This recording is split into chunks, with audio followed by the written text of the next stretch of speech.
Hey, planner friends, it's Nia. Welcome to Life with Nia. It is time for another 2023 budget series update. Today we are going to be working on the 2023 annual budget.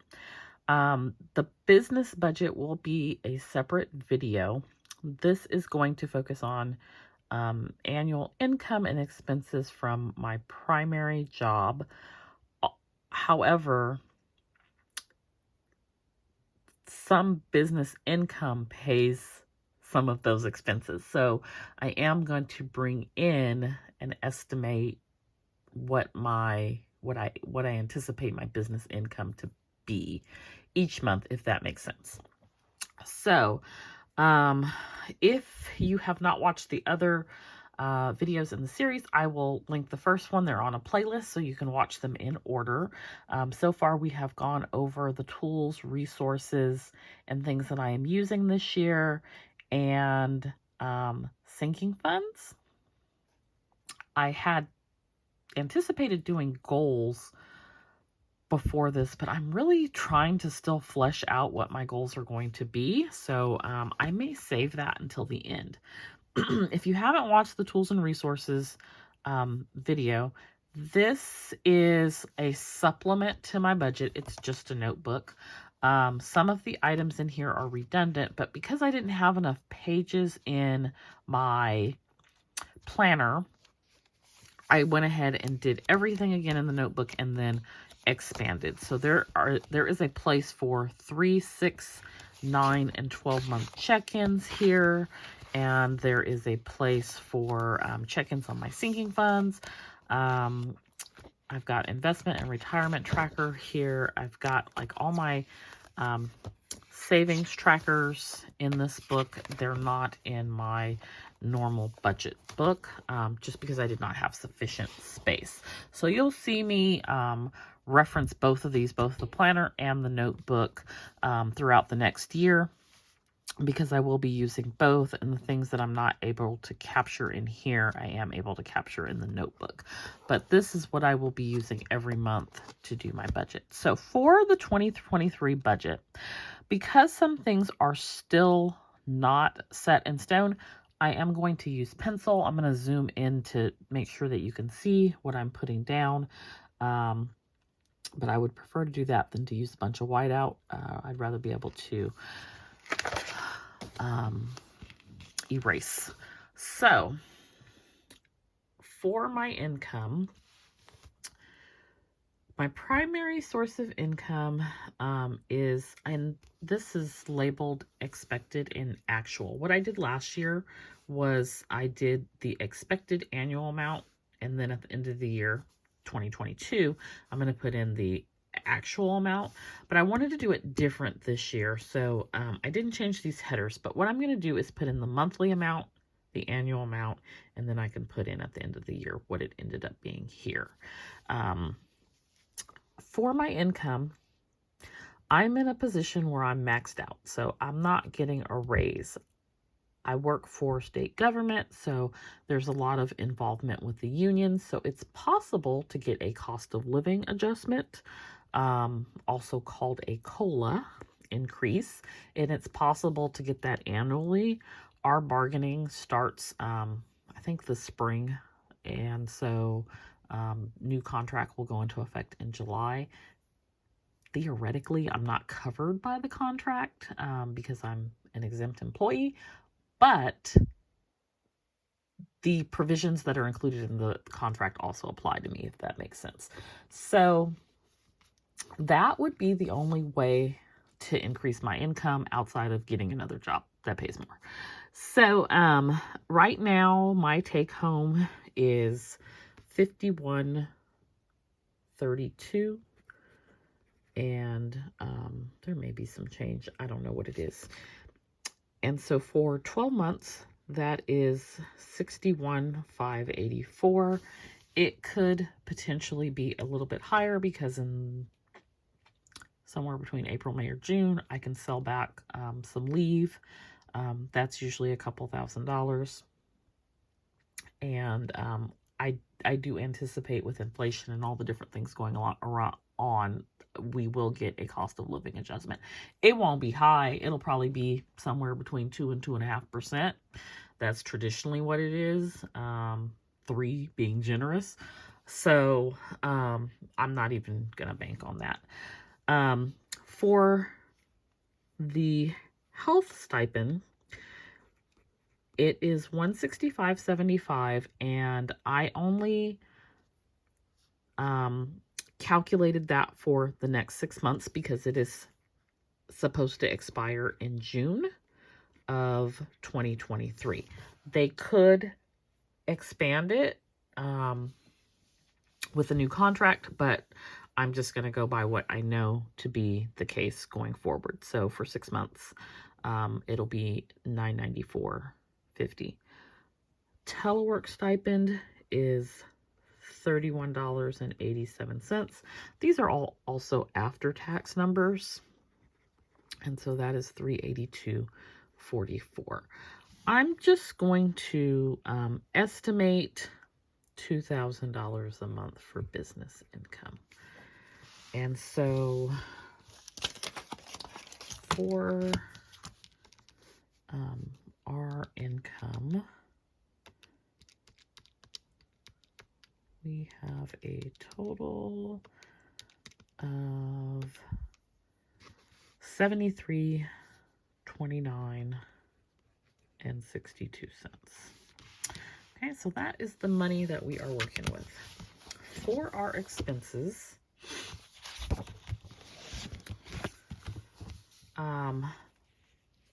home is $18.25. I'm waiting, knock on wood, for the shoe to drop and for that to go up. I really pay under market rate, and I'm grateful. So annually, that is $21,900. Utilities, water, sewer, trash, $150 a month. Annual is $1,800. SMUD, which is electricity, $150 a month, so $1,800. PG&E, which is gas, is $30 a month, and that is $360 annually. Dish, $90 a month, $1140 annually.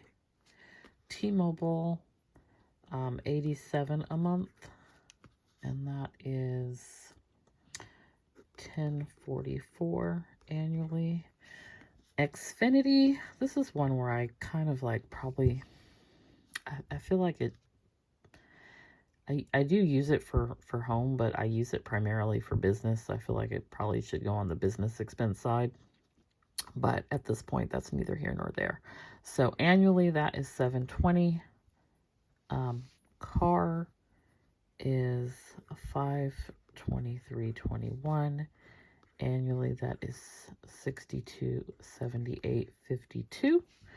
Insurance for both my home and my car is $170. I rounded up. It's like $169 and some change. Now, here's the thing. This is one of those things where I don't know what it's going to be. It renews, and I haven't gotten the renewal yet for the car. I got the renewal for the home. It went up. Not giving me nothing extra, but they raised the rate. I'm probably going to change. I said this last year, but I'm probably going to change insurance because I don't know if I shared. This is not the time to share because this video will end up being too long. But they are estimating me to drive 20,000 miles annually. I didn't hit 2,000 this year, so I don't know where they're getting their estimate from, and it's really annoying. And I think that they're going to raise my rates anyway, even though I don't go anywhere. So I don't know what that number is ultimately going to be. Right now is 170. We may be shopping for insurance somewhere else. So that is $20.40 a year. Mohila, I don't know what Mohila is going to charge me. I wish they would hurry up and do this new IDR. I'm estimating $450. Last time we was paying student loan payments, that's where we were at, somewhere in that neighborhood. So I'm putting $3,600 for the whole year. But no, sorry, that is not $450 times 12 is not $3,600. I'm putting $3,600 for 8 months, anticipating having to start paying in May. If Supreme Court's hearing arguments in February. Actually, I'm anticipating a pause continuing until 2025, but that is also another story that we don't have time for on this video. But that's where my number comes from, is for 8 months. Discover card, $85 a month, $10.20 annually. I'm trying to get that paid down. Same thing with Quicksilver, $85. Platinum, $30, which is $360. Navy Federal, $144, which is $17.28. Can I just tell you, like, debt is dumb and adulting sucks, and 0 out of 10 stars, don't recommend. Kohl's is $70, so that is $840. Mac is $60, that is $720. Ashley Furniture, this is something I did not include last year because it's new, $65, that is $780. That will be paid off next year. PayPal is $40. It's actually a little high, but so $480. It's usually like $30.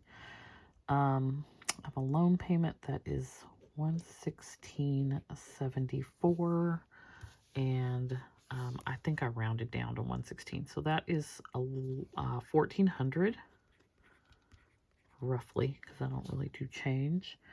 IRS, I'm estimating $375, which would be $4,500. Franchise tax, $150, which would be $1,800. All my little subscriptions. So this is cloth and paper plus the estate box. So I broke the estate box down into monthly. It's $150 a quarter. My Sunny box, which is my hair and skincare, Be Goods, lettering, and wax seals, and then the budget box. Those are $254, and that is $30.48. And we did sinking funds. We did a sinking funds video, and we determined that sinking funds was $11.11 per month. How do I get an annual amount of $44.44? That would be times 4. That would be 4 months. No, never mind. Yeah, no, hold on. That's wrong. Nobody caught that. Nobody mentioned that. If my monthly amount is $11.11, then I would take that times 12. This is why I'm doing stuff in pencil. Anyways, I know that the $11.11 is correct.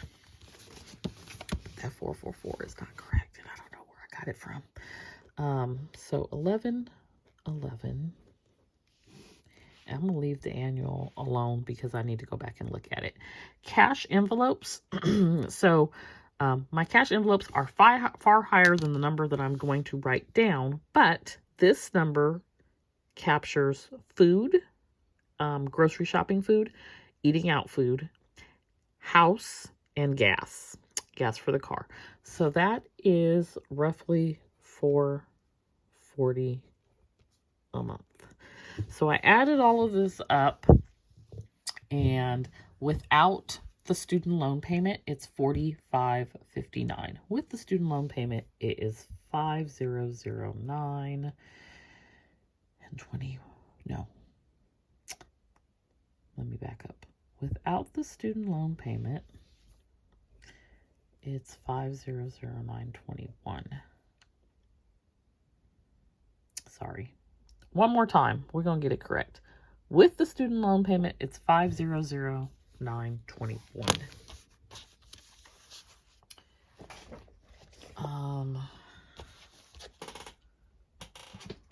But that does not include my sinking funds.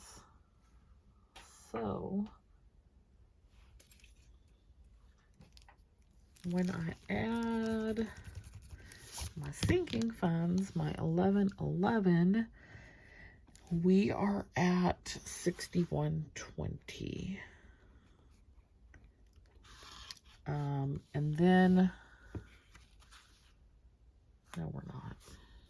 I don't know anymore.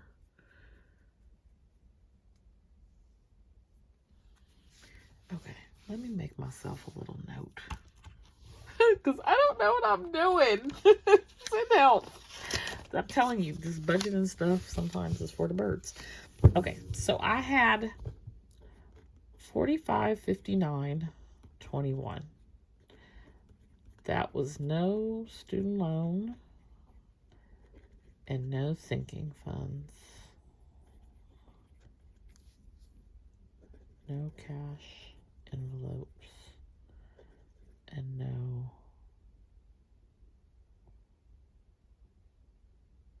something else.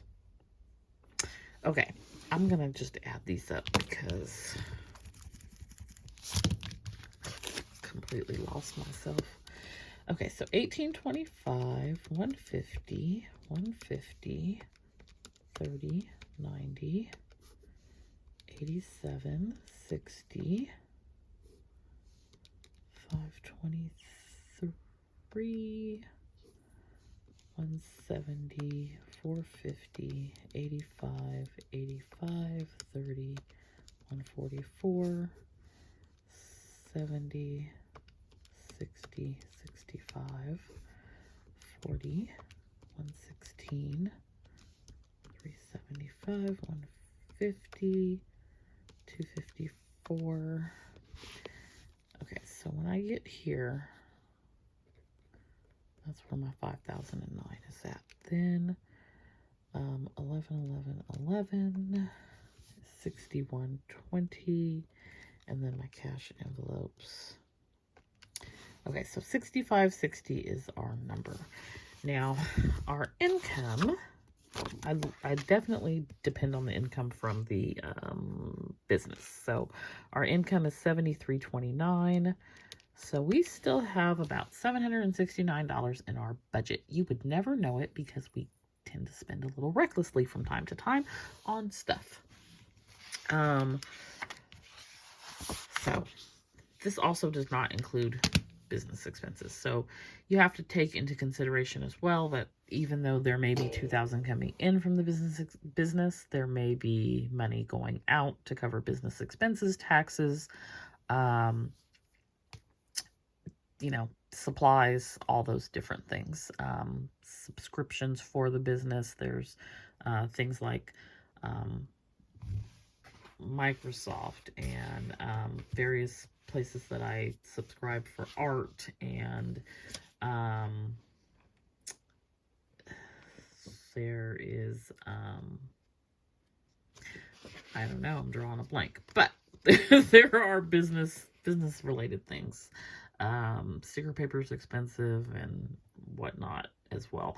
I actually decided to cancel one of my subscriptions tonight, so we'll see how that all shakes out once we do our business budget as well. But this is my annual budget, so expenses are $65.60 per month, and that is going to feed into my emergency fund. As far as like what are the things that I consider to be necessities each month, to determine how much I need to save in my emergency fund to cover basic needs. So that won't be everything on here. I like to break it down into 3 categories, like necessary living expenses like home, utilities, car, and then another chunk would be debt. Another chunk is sinking funds, and so on. So we'll take a look at that when I do the emergency fund budget. So this is my annual budget for 2023. Like I said, it's written in pencil because it's definitely not in stone, as some things are still being fleshed out. But let me know if you have done an annual budget, if you look at what your annual expenses are going to be, to help you determine, you know, how much you need to save for your emergency fund, where your money is going, where you can possibly cut back at. I know when I'm looking at my debt here holistically for, you know, annually, it's like, oh, that's a lot of money. How can we get rid of that? We can pay it off and stop buying stuff. Anyway, I hope that you enjoyed this video and you found it helpful.